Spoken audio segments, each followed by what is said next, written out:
All right, apparently we have some video problems, so we're going to go ahead and get started. Can everyone wave at me if you can hear me? All right. No matter how many times I do this, I always panic a little bit at the start. I don't know how many times it's going to take to get past that. I wanted to kind of give a shout out to our faculty staff at the Native American Studies Center that are handling this for us. Katie Shull, our visitor coordinator, she works behind the scenes getting the links out to Zoom. I don't know what Zinc is. And also, handling all the people that come in last minute wanting to join. And then Ashley Lauermore, our public relations director, is the Zoom host and also our question and answer monitor. So as we usually do, just type your questions in the chat, and at the end of the lecture, they will be addressed. So get to my little cell phone here that my script is on. Welcome, should have said that earlier. Anyway, before we begin, I would like to invite you all to attend the November lecture by Catawba Rue George Warren as part of our Native American Heritage Month events. He will be lecturing on, it's called Closing the Circle, Repairing Catawba Foodways. This lecture will center on the rediscovery of heirloom crops and the rebirth of one such crop on the Catawba Nation. I think that's going to be a fascinating lecture. Today, however, our speaker is Dr. Lisa Hammond, professor of English and now in her 22nd year at USCL.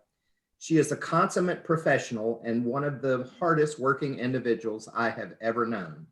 She currently serves as our faculty chair and is director of institutional effectiveness and research. She is an accomplished wordsmith and a many times published poet. This is her third Lunch and Learn lecture. Now for more of a personal note, I like to do these when it's a faculty colleague if I can. 13 years ago, I was quite a new employee at the University of South Carolina, Lancaster. I was not an academic, and the academic world was incredibly confusing and bewildering to me. I was very much learning how to become an archivist and trying to find my way. One of the first events I attended on campus was a book signing by Dr. Lisa Hammond.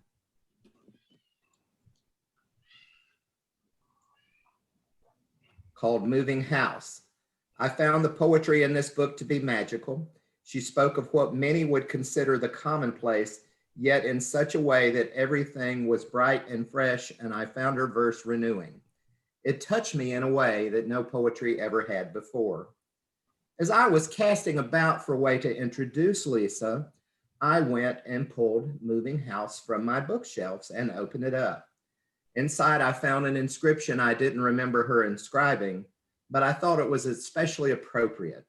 It said, "For Brent, may you find all the lines you seek in the archives and in life."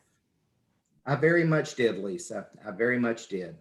Thank you very much for those kind words many years ago. And thank you for your friendship and all the days afterwards. So without further ado, Dr. Lisa Hammond, thank you. Oh, Brent, thank you. That's so sweet. It doesn't seem like it's been that long, does it?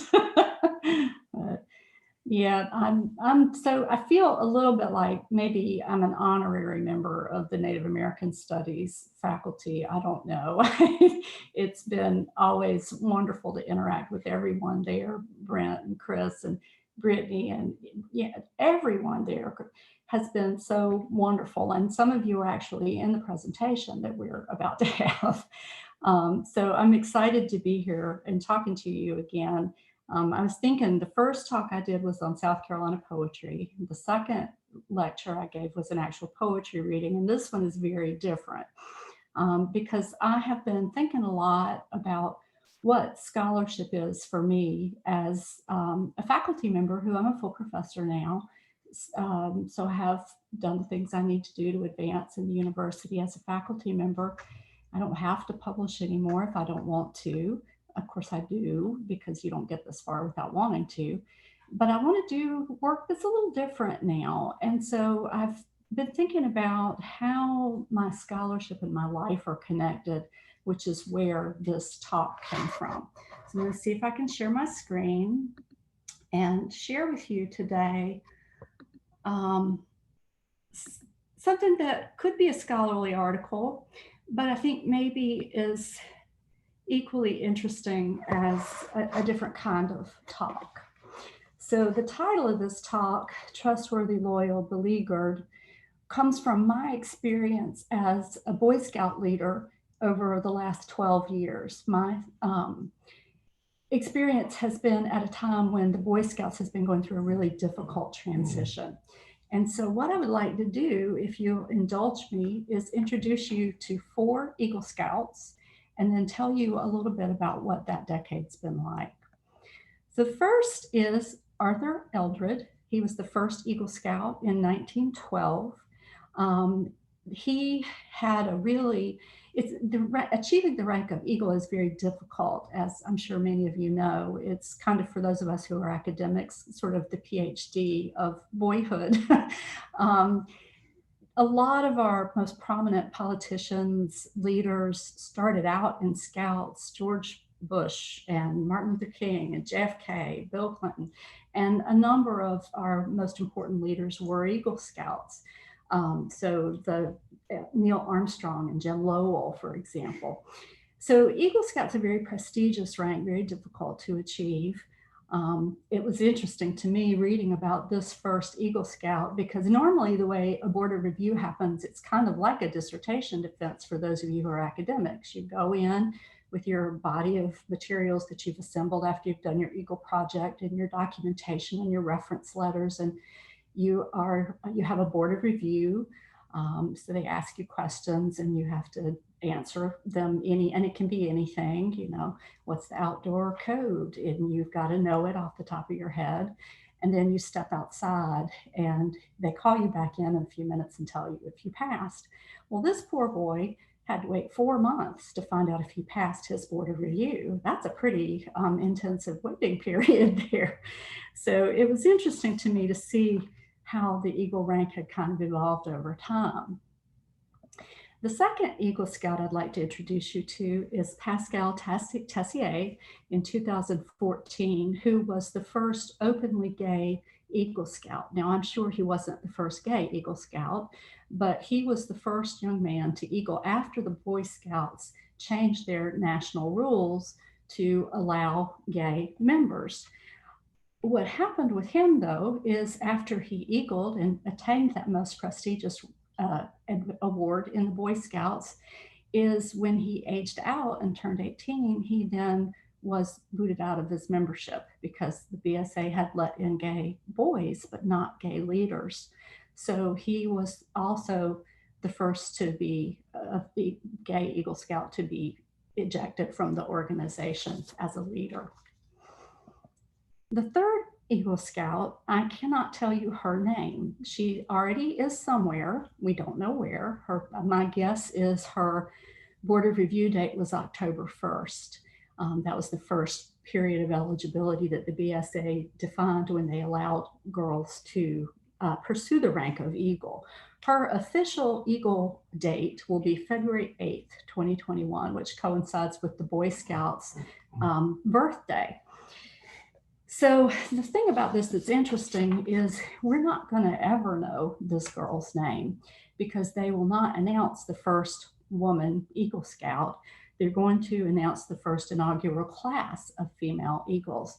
And in a way, this makes a lot of sense because any child who's working on an Eagle is a deeply competitive person. And this is a race that maybe you don't want to have a winner of. But I can't help feel, as a woman and as a leader in Scouts for 12 years, a little sad for some young woman somewhere in this country who was the first woman Eagle Scout, and we will not know who she is, and neither will she. That doesn't diminish the pride I think we can take in this group of Eagle Scouts, but I can't ever quite get rid of that thought. And the fourth Eagle Scout that I'd like to introduce you to is my Eagle Scout, my son, Will, who is why I know anything that I know about Scouts. So I learned this as a parent, but also, I am an academic and those are not things, my role as a a mother and a wife and a person is not separate from my role as an academic, as a feminist, as a critic. So as I moved through Scouts with my son, and this was not willing on my part initially, then one of the things that happened was I began to look at it through a different lens. And it was a very strange and kind of parallel experience looking at those two things. My son's 11 years in Scouts. He's out of Scouts now. He's aged out and he's in college, so he's not a leader currently. And I'm still a Scout leader. I'm a registered member of the Indian Waters Council, and I'm a troop committee member for Troop 316, which is with the St. John's United Methodist Church in Lugoff, South Carolina. We're part of the Watery District. So his period of Scouts and my corresponding period of Scouts, a lot changed for us in that decade. And a lot changed not just in my family, but in Scouts. So I'm kind of imagining this paper that I hope to goodness I'll ever get to write, where I weave some of the facts about what's happened in the last decade of Scouts into my family's personal narrative. And if you'll indulge me a minute, I'm going to read you a little abstract that I've written for that paper. I'm not going to read you a lot else during this talk, but I do want to read this part. In the last decade, the Boy Scouts of America has struggled to honor the storied history of the organization while also responding to increasingly rapid social change, alienating almost everyone at some point in that process. Since its 100th birthday in 2010, the BSA changed membership policies, faced criticism from Native Americans for appropriation of cultural dress and ceremonies, and filed for bankruptcy to compensate victims who were abused during their time in Scouts. A 2-year-long public policy review on whether to allow gay boys into the program finally resulted in their admission in 2013.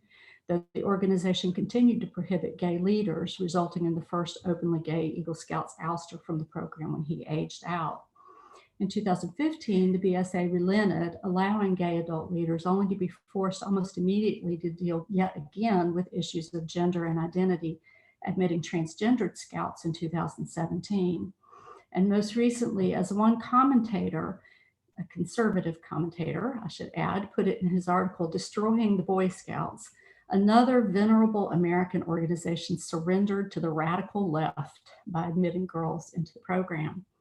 And finally, in mid-2019, BSA National Policy issued guidance about respectful use of Native American clothing and symbols for crossover and Order of the Arrow ceremonies, which I'll talk a little bit more about. Although still that guidance basically amounts to use discretion. And then most recently, I guess, the BSA bankruptcy, which I'll talk about as well. So in this same decade, when all of these things were happening and I was serving as an adult leader, my son worked his way up from the tiger cub you see, I think he might have actually been a little older than a tiger cub at this picture, to an Eagle Scout. We spent a lot of time in Congaree National Forest. And one of the things we talked about often in our experience of scouting is how the names of all of, Indian Waters, Watery Council, Congaree Forest come from Native American names and culture.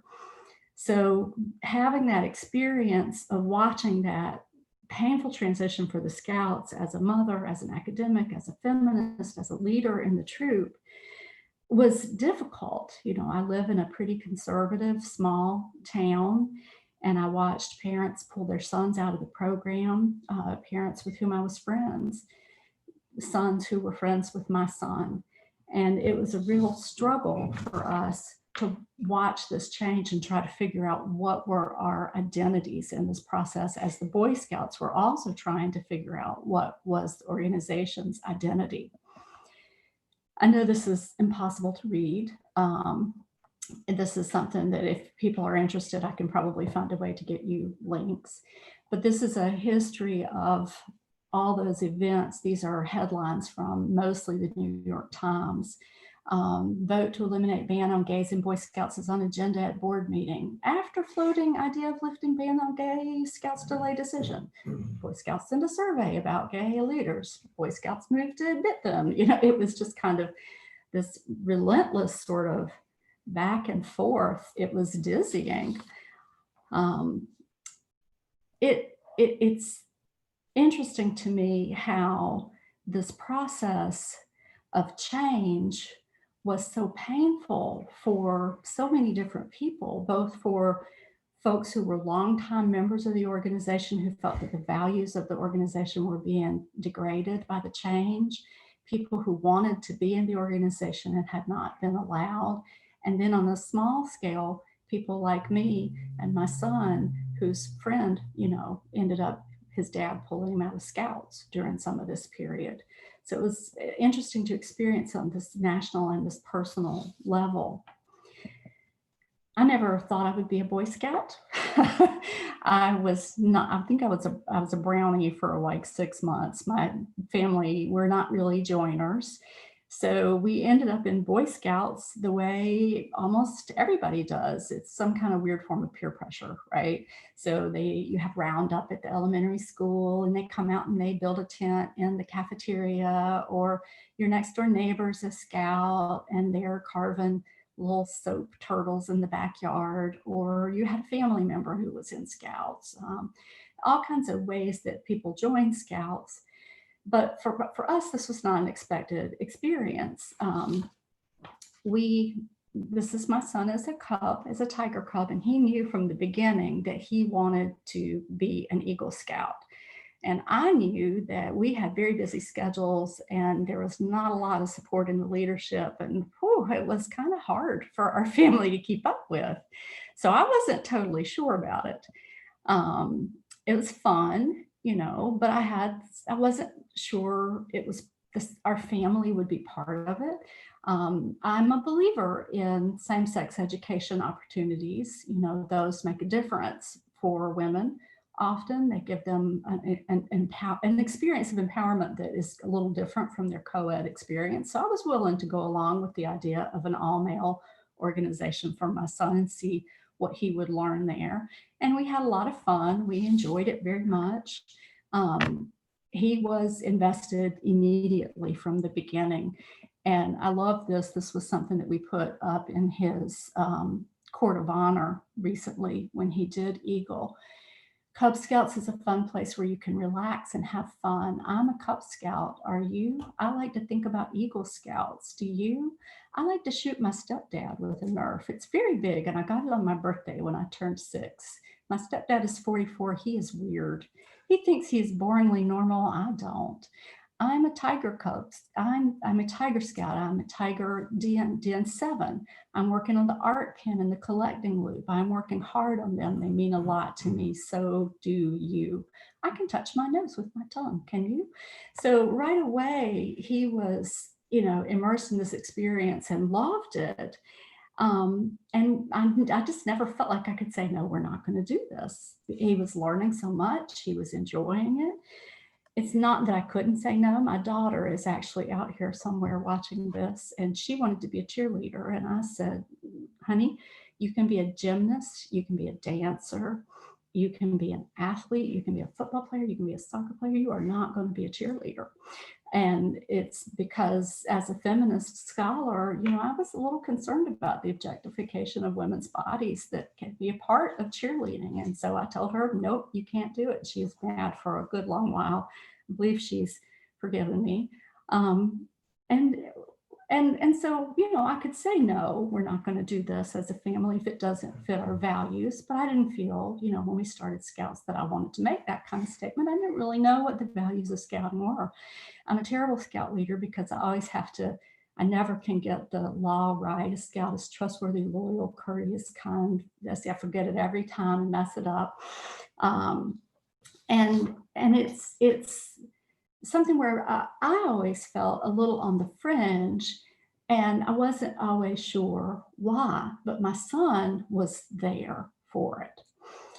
I started to understand a little bit more why when we became involved in ceremonies that did use Native American headdress and symbols. And this was a Cub master who I love dearly. He was a wonderful man. He was a wonderful Cub master.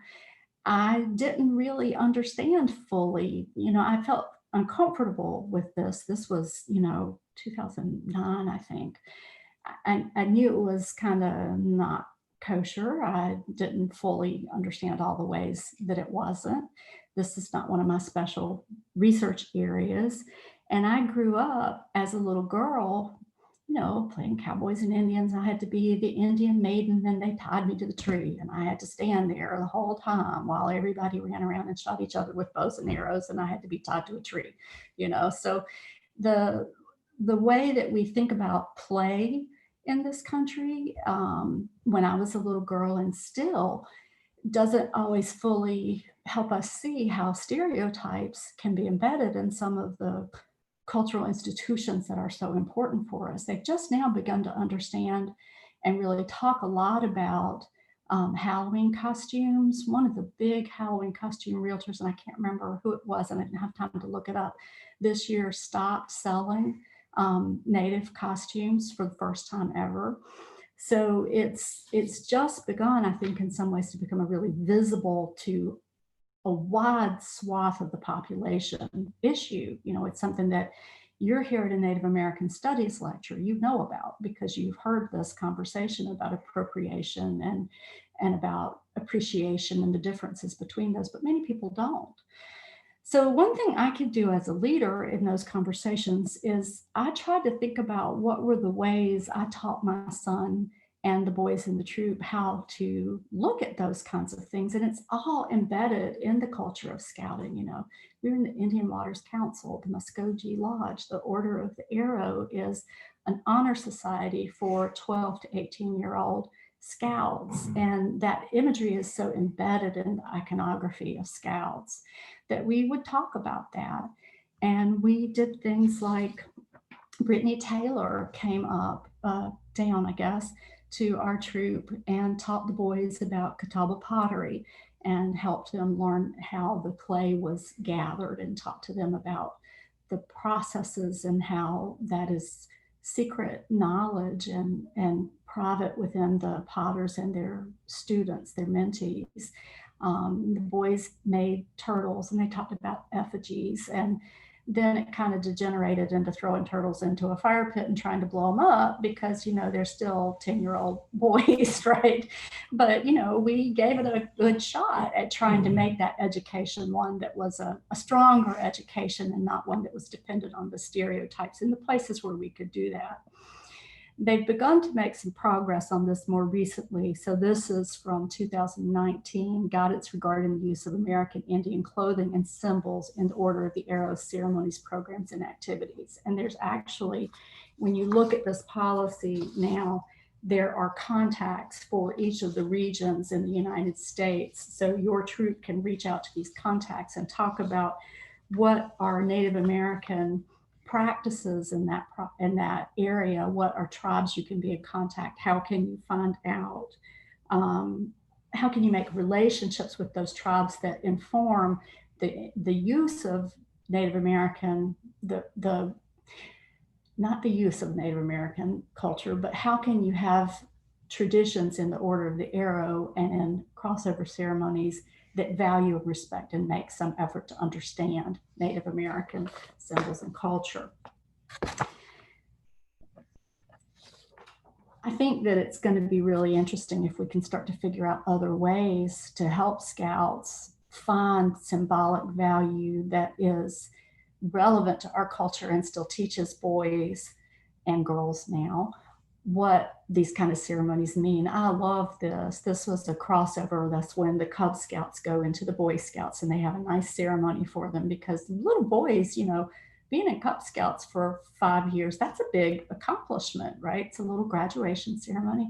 So they did a Star Wars lightsaber or crossover, and it was just really adorable. It was really creative and cute and thoughtful. So that kind of creative thinking is something that I hope we can begin to see more of in Scouts as we recognize how problematic in some ways that iconography, the use of it is. So for our family, things kind of started heating up in Scouts and who we were as a family in 2013 when they did begin to talk about about gay Scouts joining the organization. My son was in the 5th grade at the time, and they did this survey that went out to members. The options were, if we admit gay boys to Scouts, check which one of these boxes is right for you. I believe I can find a way to continue. I do not believe I can find a way to continue. I don't know. And it was really interesting because we had kids who, would say to me, well, I'm not going to sleep in a tent with a gay kid. And I said, well, we have very good practices and policies in Scouts to keep you safe. You're not supposed to be sleeping with anybody, in a tent other than your family, or if, your troop has particular guidance about how that all works. And nobody's going to make you sleep in a tent with a gay kid. And it would not hurt you if you did, because gay kids are not predators. Okay. Gay kids are kids. And furthermore, nobody in our troop is even gay. Or if they are, they're afraid to tell you that they're gay, because this is how you're talking. Is this how we are loyal and friendly and courteous if we act this way? So it was kind of interesting, because you don't want to disrespect the religious background of people in the troop who have different beliefs and values. But also, one of the things that I always felt very strongly is, if we can espouse the values of Scouts, and we are a trustworthy, loyal, friendly, courteous, kind, obedient, thrifty, clean, true, and reverent, and I can never do it right. If we are all those things, then there is no reason why we cannot be together in a group and be a community. So it was getting a little dicey for me at this point, but my son just loved it. And I would say to myself, I'm in Scouts because of this boy and this lizard. Y'all see his lizard over his little patch there. This kid and this lizard, this is why I'm in Scouts. My son is learning about conservation. He's learning about the world. He's learning about citizenship. He's learning about camping. He's learning about leadership. I can do this. And I would say to him, honey, you can quit if you don't like it. You don't have to keep doing it. You can quit anytime, and he loved it. And in fact, he loved it until when he had to start finishing his Eagle project and he decided he wanted to quit. And I was like, you're not quitting now, buddy. What happened for our family then is we became very heavily involved, because I believe this is a part of my value system. If I'm a member of an organization, then I have an obligation to support that organization and to be part of that leadership. So I was the popcorn colonel, and I managed popcorn sales for the Cub Scouts. And that was really so much fun, because I had a marshmallow crossbow and it was really awesome. I was the PAC advancement chair. I was the PAC committee chair. I did Boy Scout troop advancements for 5 years. My husband became the assistant Cub master and the Cub master, and we had not been married very long. We got married at about 40. He had not had kids before and had never been married before. So he went from being a 40-year-old bachelor to Cub master in about a year. It was quite a change for our organization within our family. I mean, we kept trying to think about how can we, over the years, bring the values of our family to Scouts and bring them to our troop. And so we did things often that involved our university life. So we brought the kids up to Lancaster, which has, USC Lancaster, as some of y'all may know, has a really wonderful merit badge university day. We did the chemistry merit badge, and it was great. We tried to involve the boys so that they could see what, our perspective was like, because it was weird and different.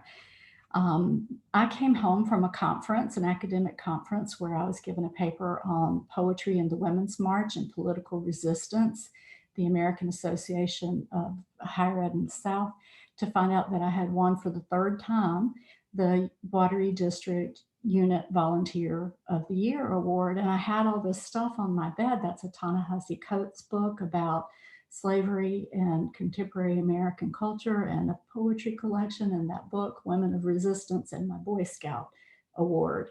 And it just felt so schizophrenic. And it stayed that way because, then after a couple of years, after they let the gay kids join, they began really to have a serious controversy with whether to allow gay leaders in. Pascal Tessier, who I mentioned earlier, the first openly gay Eagle Scout, was an activist, and he was working really hard for policy change in the leadership. There was a troop that had, this was in Seattle, they had a great scoutmaster who was gay. And when I think it was National, found out that he was gay, they ordered the chartered organization, the church that sponsors or organization that sponsors the troop, they ordered him to remove the scoutmaster, and the chartered org refused. He was a fabulous scoutmaster, and they lost their charter as a result. The kids would march in their uniforms in gay pride parades, boys who were gay, and they could do this, but their parents couldn't wear their uniforms because they couldn't be registered leaders. So it was just a long and very difficult period. I have, I'm not gay, but I have a number of very close friends who are, and I also had very close friends who thought that gay people were dangerous predators. And it's very hard to live in that space. It's just, I still don't know how to do it. How to be a part of an organization that at that time did not value and respect the lives of people who were close to me and important to me. When they did make the change, finally, to admit gay leaders, they did it. It had taken such a long time, and it was a controversial change in the first place. They alienated the conservative base badly and lost a great deal of support from the Mormon Church, who ultimately left their organization with Scouts. And at the same time, they were alienating liberal populations that were trying to attain membership in the organization.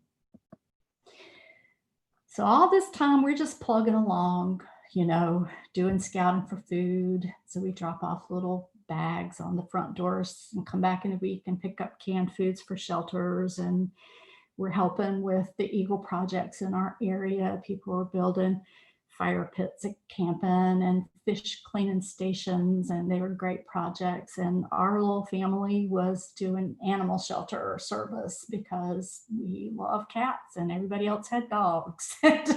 And we had great support from the troop for our projects, so we had donations and drives and did work there. And when my son did his Eagle Scout project, he built 2 little free libraries, which are little library boxes that you put outside and people could come and take books from them, put books in them, and did a book drive. And I think I can't remember the number now, but he collected over 1,000 books, if I'm remembering right. And he had such a time. Our leadership was wonderful, but they're like, what are you trying to do? It wasn't in our area, it wasn't a project that was usual.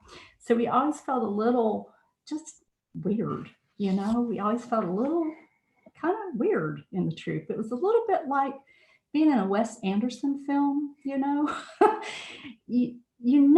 doing things and you really cannot imagine you're ever going to be doing those things. So this is Will with Zorro when she was a baby.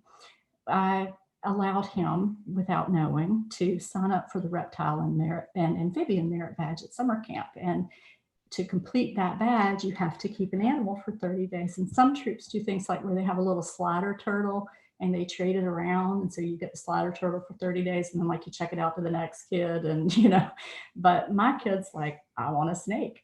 So we have a snake. She's 6 now. I never imagined that I would have dead frozen mice in my freezer, but I do. She's a delightful and very friendly snake. I'm ready for her to go to college with her boy as soon as he moves out of the dorm and gets his own apartment, because I do not like feeding her. But this is part of being a parent, right? You find yourself in places where you are doing things you never imagined you would do. We are UUs, so we're Unitarian Universalists, our congregations in Columbia.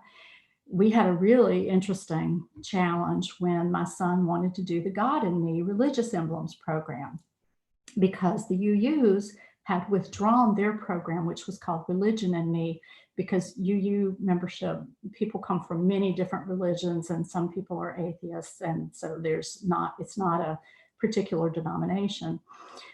They had a program called Religion in Me. They withdrew it from the BSA program in protest over how the organization was handling the transition to whether they would allow gay leaders or not. So the BSA didn't recognize the UU program because the UUs had withdrawn it.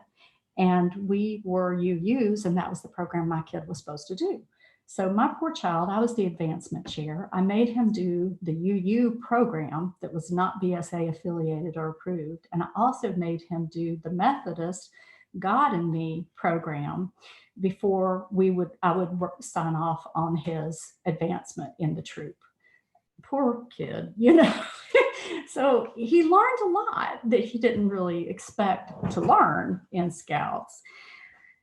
We did things like we tried to involve the boys in the many opportunities that the university offers that help them know more about Native American culture and their relationship to the land, the boys' relationship to the land, and the settlers, the European settlers and the Native Americans. So we participated in coal digs from the time Will was very little. Chris has spent a lot of times helping Will scrub artifacts.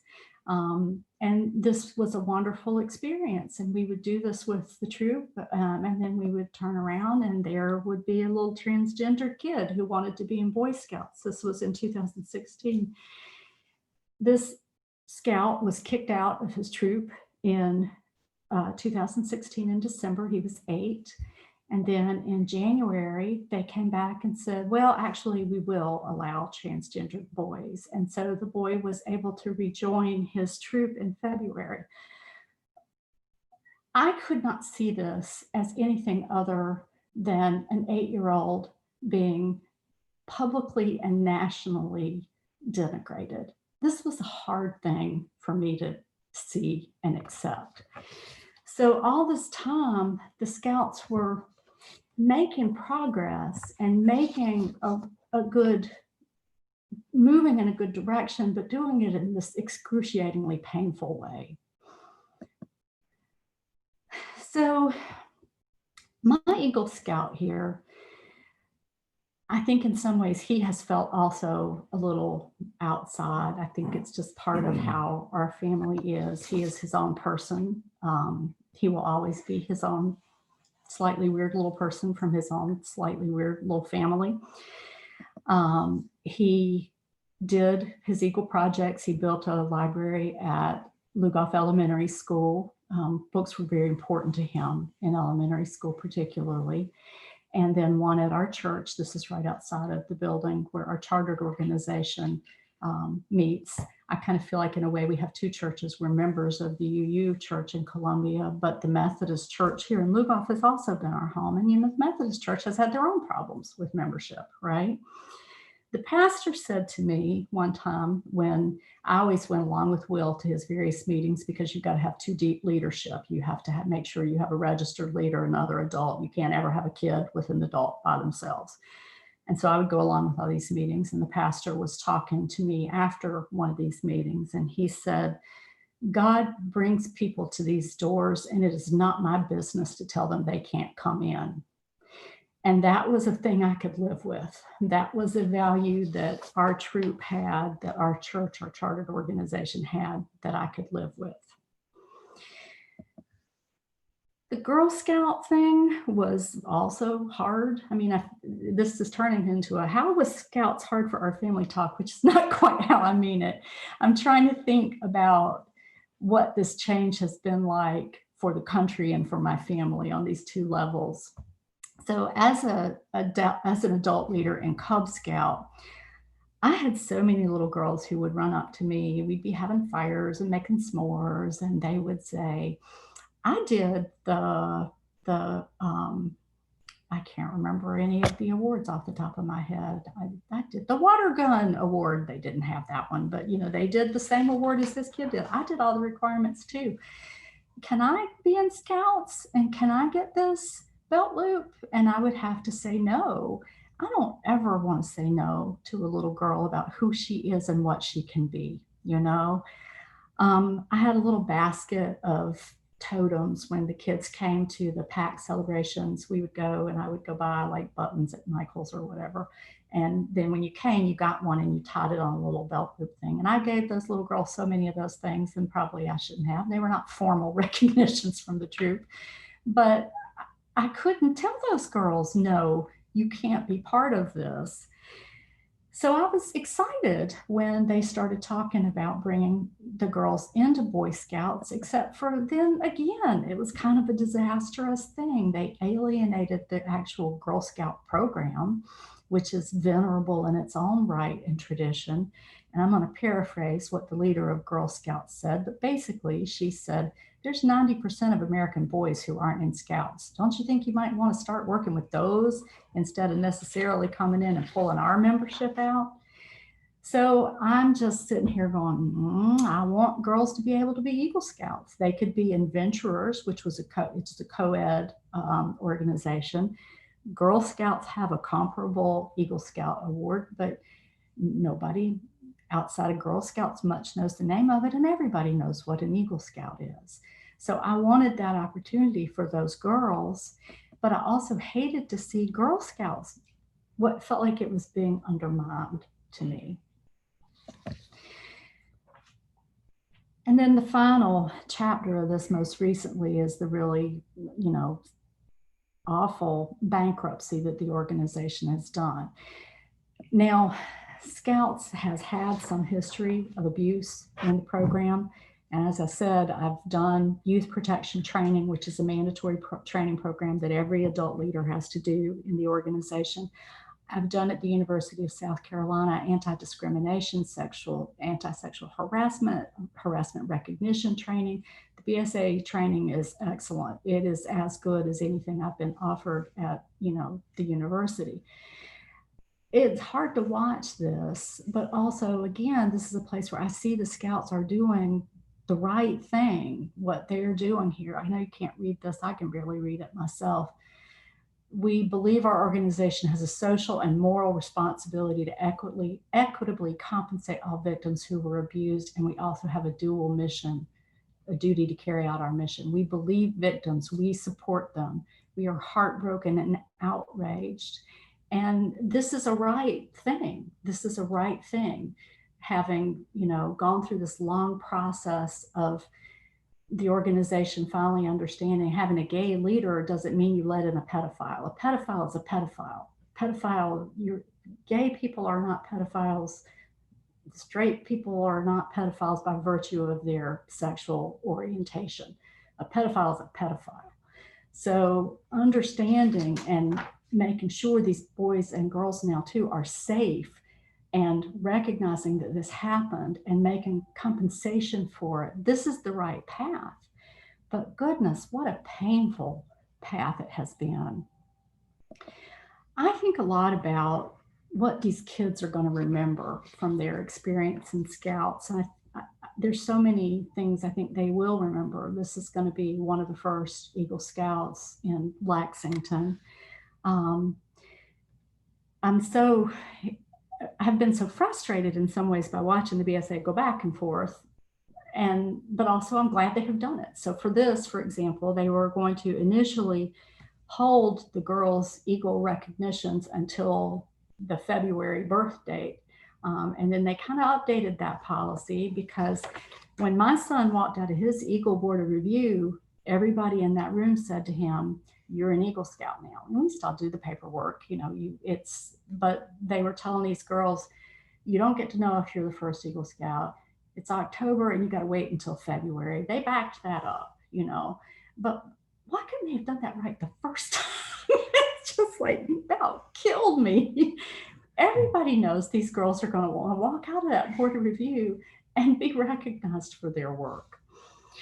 So I do. I think so much about how are these kids going to remember this? My son wasn't really aware of some of these things while it happened. Other things he was. He did not know about some of the sexual abuse issues until after he left Scouts, and there were some local things that he found out about, and we knew one of those boys, and that was a hard thing.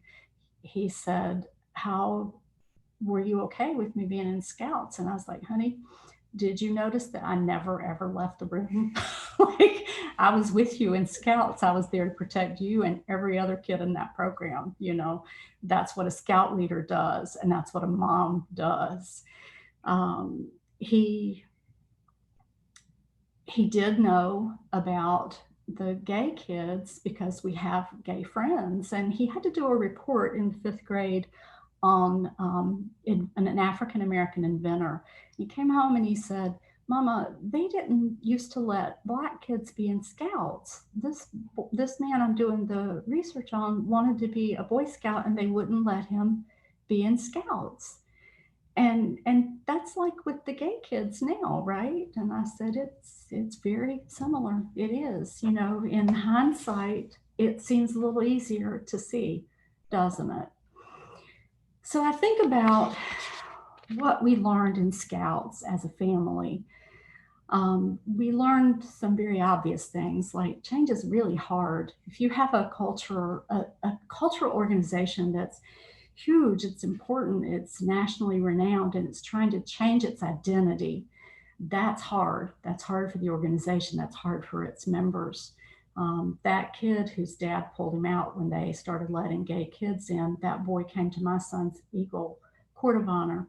I wonder what that felt like for him.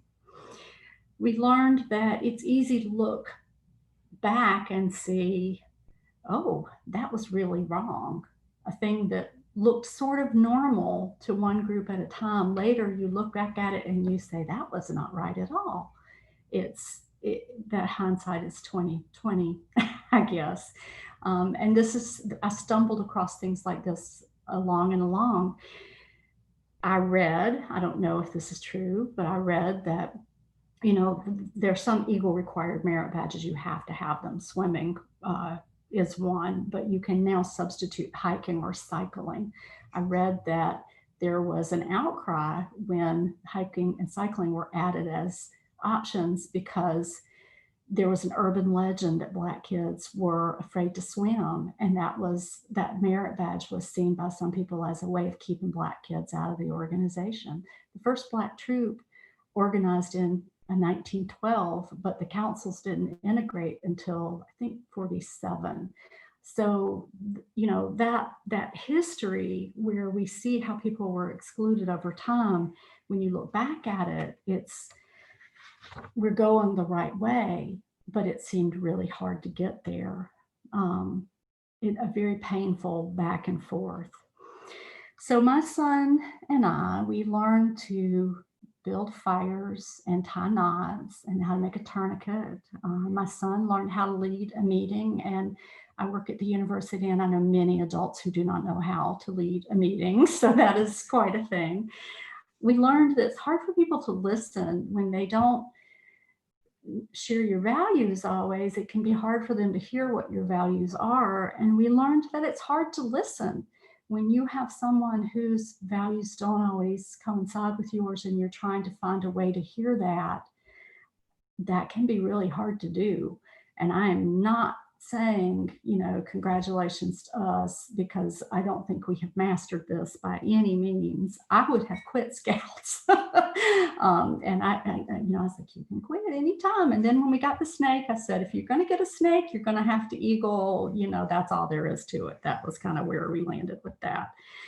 So for me, what our family has learned in Scouts is that the values of Scouts are venerable. They are time honored. These are things that our children can take and grow and learn with and become incredibly stronger people from this. It has been my privilege to be a leader to boys in my troop, and I hope one day to get to be a leader to girls in my troop. I am presenting an Eagle Award to a Boy Scout tomorrow. at his court of honor, and I'm proud to be a member of this organization. At the same time, I cannot be quiet when I see that the organization is making mistakes. And so what I have tried to do in my life as a mother, as a leader, is to teach my son that when he walks through the door of this Eagle Board of Review to answer those questions and to see if he has merited the award of Eagle, every door he walks through in his life, he brings the values of our family and the scouting program with him.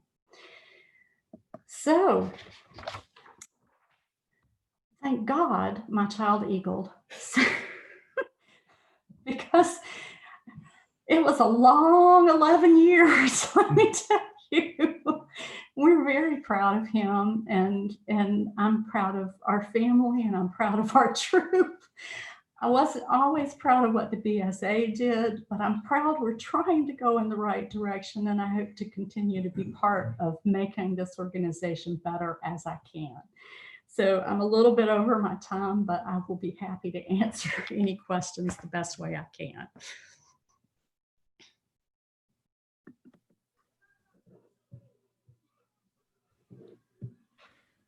Lisa, thank you so much for your time and your presentation today. Excuse me, it's a really interesting presentation. Everyone is welcome to send in questions through the chat, and we'll get as many as we can answered for you. Lisa, we do have a question. Do you have a favorite moment from your time in scouting? Oh my, there have been a lot of good moments. I don't know, I'd have to think about that, but I will. One thing that comes right away to the top of my head is we took the boys to Congaree National Forest for one of our pack celebrations. And it was really funny because we were in our uniforms and we were walking through the forest and people were stopped. They thought we were forest rangers. So I kept getting people asking me forest ranger questions because I had my uniform on, and that was really fun. And the boys were very well behaved. And we had people come up to us at the end and tell us how proud they were of our boys there in the park. They were learning about that wonderful forest. If you've not been to Congaree National Forest, it is an amazing place. And so it was special to me as a moment to be a leader in that troop and to see those boys as the people in our community saw them. There are a lot of others though. And I haven't been monitoring the chat. So if you chatted anything, I'm not good at multitasking, single focus, so.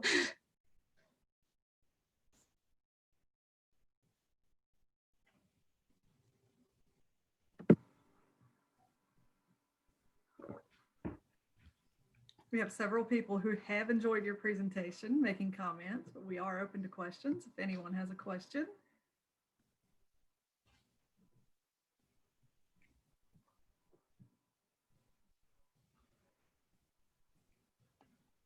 I do have a question. Okay. I know that the Boy Scouts have been going through so many changes and a lot of churches are pulling back. And I know that their membership in whatever scouting they're doing is growing. Do you foresee Boy Scouts continuing? I hope it will continue. One trend that we're seeing nationwide is that membership in groups is declining. So this is not something that's unique to the Boy Scouts. Clubs, churches, all kinds of organizations are seeing a significant decline in membership. I can't think of, can you think of that book? There's this really great book about this that I'll have to see if I can remember the title of, about how— Bowling Alone. Bowling Alone, thank you. And so that is a trend.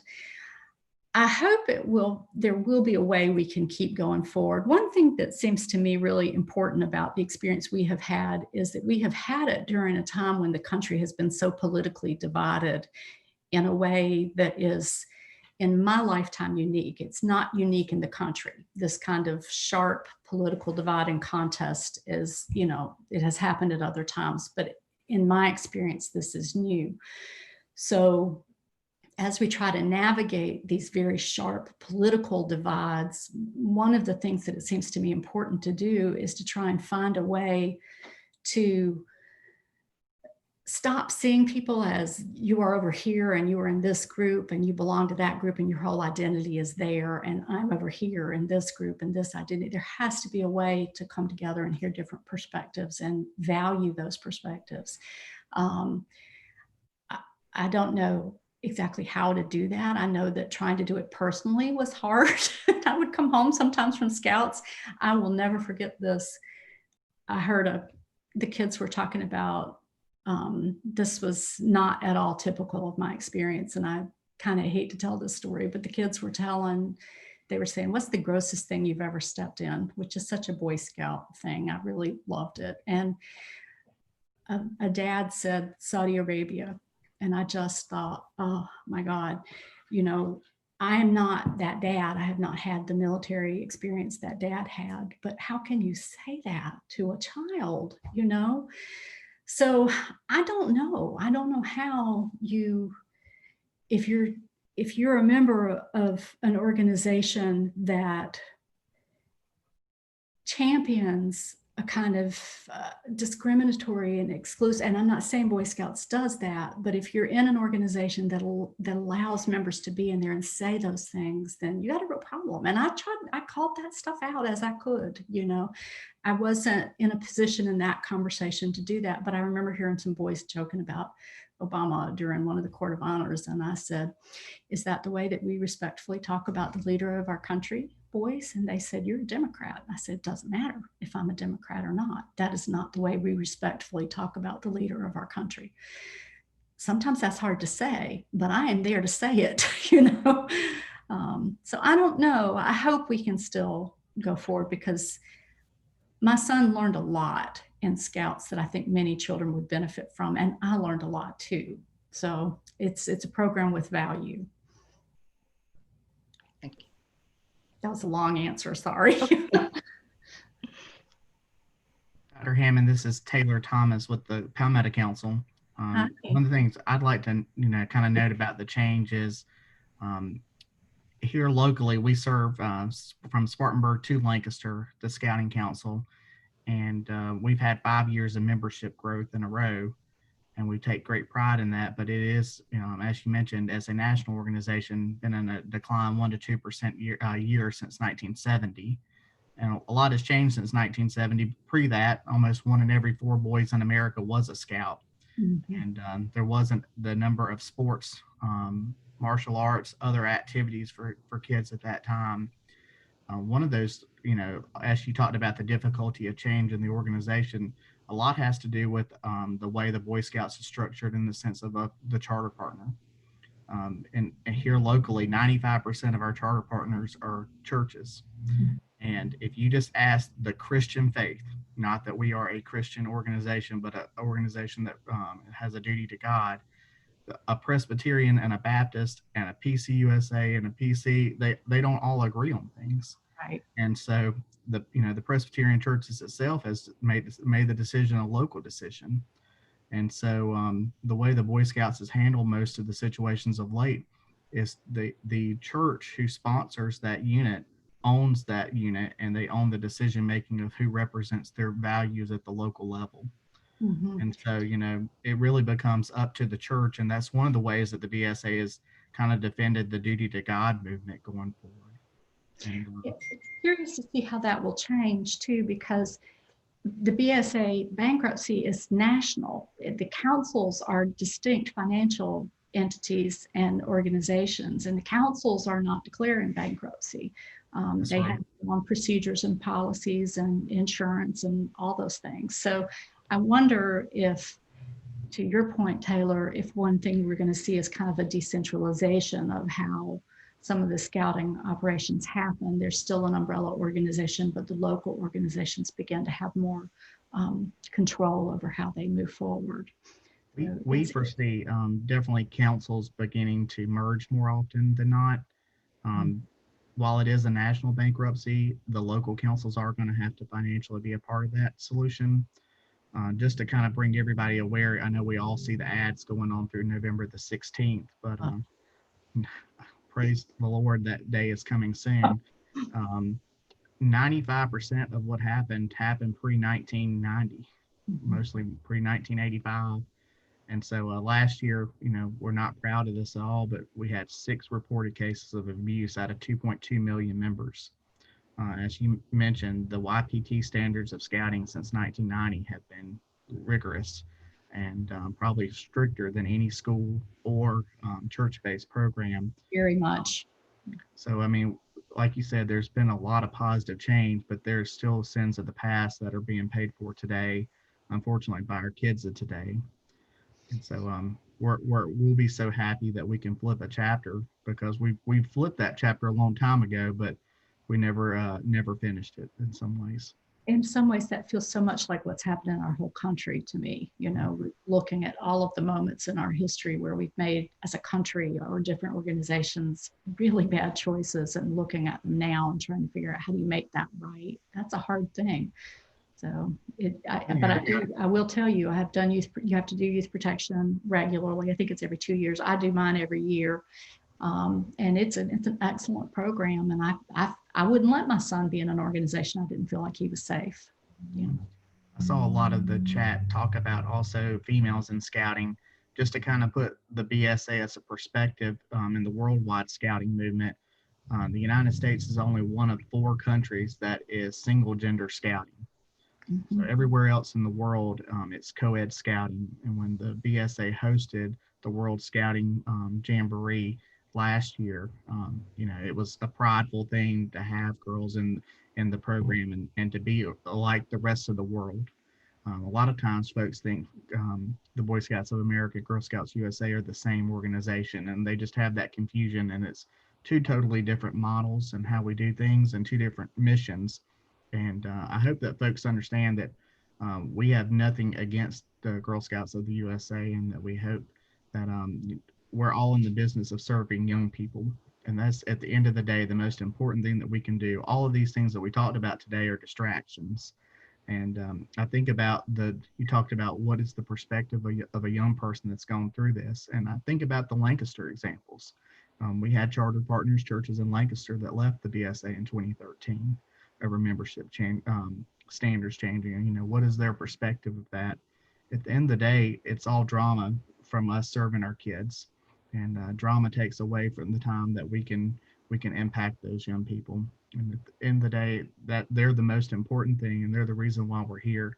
And same reason for Girl Scouts or any other youth serving agency. So hopefully we can put these things to the side and focus on the kids, because they are the reason.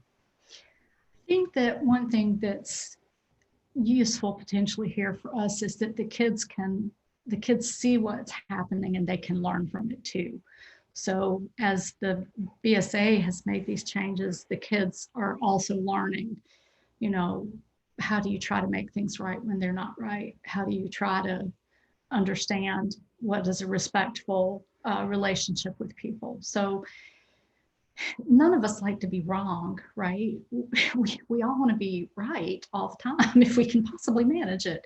But I think if you can see an organization that says this wasn't right and we're going to try to fix it, that's an important thing for those kids to learn. And know that it's one, and I'm probably taking Ashley's place here. Some people may need to leave. That is absolutely fine if you need to, but I'll be here a while. So Taylor, you had something else you wanted to add? Just going to say, just from a local perspective, since the BSA allowed females to join the program, we've had the #1 council in the Southeast for girls joining. And so just so you can see that at home here in Lancaster, we have a program that interests those young ladies, and didn't maybe necessarily bring it up, but family scouting is so important that our American family structure today is not 2 parents in a lot of situations. So when a single parent has the opportunity to go to one meeting and serve both children, it's conducive for them and beneficial for them. Yeah, I hope that we'll get to the point where the girls and the boys can be in the same troops. Right now, they're separate troops, because we do have parents who, they want to be able to bring both kids and they can't because the troops meet on different nights. But I think that is probably something also we will see come to pass. Another one of those changes I'd like to see go a little faster, but I think we'll get there at some point. family structures have changed. It's hard for a single parent to support their kids' school and scout and sport activities. The original structures of how our youth organizations were kind of dependent on two parent families, where a mom did a lot of the den moms. Women couldn't be leaders in scouts until 1988. So it's a constant evolution. It's fascinating, actually. Lisa, thank you. We have another question. Do you think there's something specifically harmful about the BSA, who focuses so heavily on national pride and identity, using Native American culture and imagery? And what does this assert about national identity? And do you think these traditions are related to a history of exclusion? I think that all of our American histories and traditions are in some ways grounded in exclusive problems. Our country I'm proud to be in this country. I'm proud that I'm here, but also you cannot look at the history of this country and not see a long history of, erasing the Native American occupants in the landscape and corralling them onto reservations. And the university I love, I went on a walking tour of the Columbia campus horseshoe, and the university archivist said, look, this is the oldest intact landscape of slavery in the United States. And that's not how we think about when you go to the horseshoe and you look at it and it's this beautiful place. Well, of course, those buildings were built by slaves. So everything in our history in some way is built on that kind of vexed foundation. What we do with that now, I think, is where we have some choice, because you can't pretend that slavery didn't happen and that the country was not founded on slave labor. And you can't pretend that there were Native Americans here there was not a genocide and an attempt to erase that culture. All you can do now is say, who are we going to be now as a culture? What way do we acknowledge this past and find a path past it that values all of these traditions and cultures in the best way that we can? And I think that we're people and we're flawed and we're going to do a bad job at it for a long time. But I think that is the obligation that's incumbent on us as individuals and as members of this society. I recommend voting. Voting is a good step.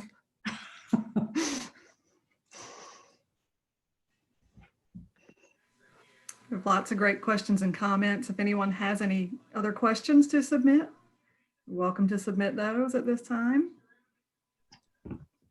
Ashley, can I chime in just a second here? I would like to say that back when we opened the Native American Studies Center in 2012, one of the most difficult exchanges I ever had with an individual, and I can't remember who it is, and that's probably a good thing, was a local Lancaster Scout leader who got incredibly angry at me because I would not let him and the Boy Scouts come set up a teepee inside the Native American Studies Center. And I took this as a teachable moment where I could give him a little of an outlook of the local history in the area and everything. And he just wasn't going to do it. He had his preconceived notions of Native Americans and how he was honoring their culture and appropriation. It was just kind of a big mess.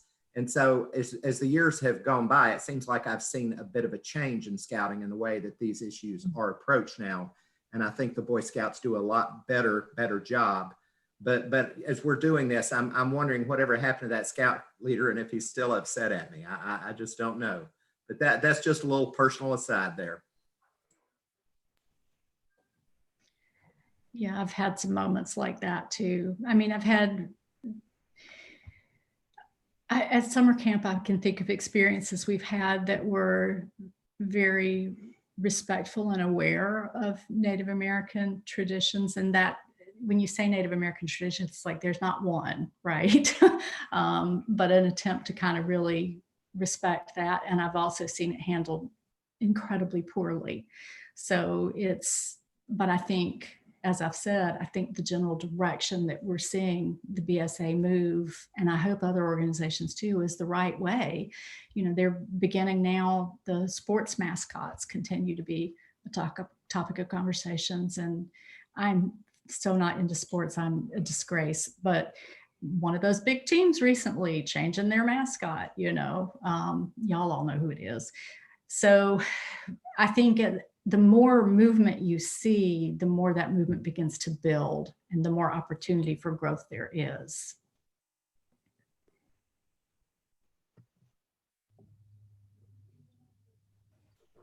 Any other questions?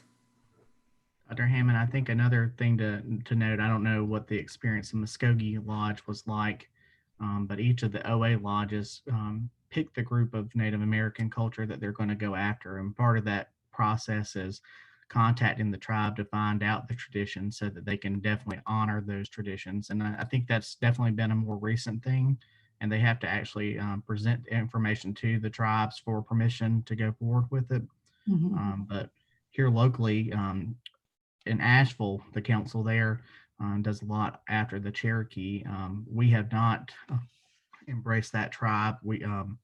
And so going to the question about the teepee, a lot of our events do have teepees at them, but we're more of a Plains Indian tradition here in the upstate of South Carolina. It's just the tribe that we picked, and so I don't know if that guy meant it in a direct way or just wasn't misinformed in that regard. So hate that experience happened, but I do think a lot of the current tradition now is for the scouts to approach the tribe to do the research, present it to them, and get approval for it. And that's such a huge step forward because a lot of kids they aren't aware that there are tribes, you know, where they live. This is not, you know, a historical group that's gone. There are active Native American communities around us and citizens in our schools, you know, so I think that's a wonderful step. It is that policy was, I think it was 2019. So it's pretty new. And I think there's still some work to do there, but it's definitely the right direction. Absolutely. I think it's been a national policy since then, but in competitive Native American dance that we have, it's been going on for maybe 20, 30 years at the national level as well. I say this thankfully for our family. We didn't have to get real deeply involved in the OA. My son wanted to get in and then he got in and he's like, I can't do this and scouts. And I'm like, okay, let's just do scouts. So, you know, we didn't have a lot of involvement in our OA troop. I don't know, council. I don't think that's even the right word. So I don't know what it's like really in Muskogee, but it is changing even from what I see as a casual observer now at summer camps.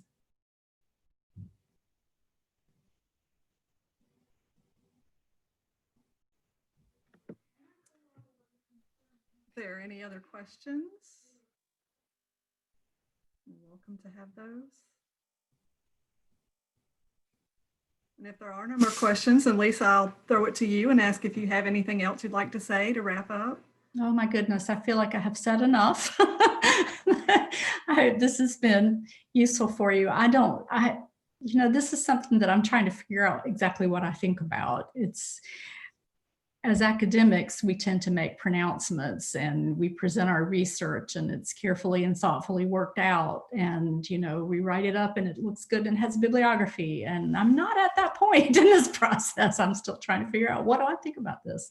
What am I okay with? What doesn't feel good or right? You know, what is positive? So but I think it's important for us in the university to let people know that this is how history and scholarship works. It's not just a thing that gets delivered to you and it's final. You have to work through it. So hopefully this was not too painful, the process of watching me work through it. Thank you all for asking me to be here. I really appreciate it. Lisa, thank you so much for joining us today. We appreciate your presentation. Really enjoyed it.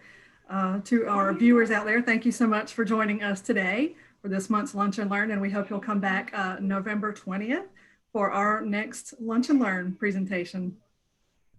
Thank you all for joining us. Have a good day. Thank you. Thank you.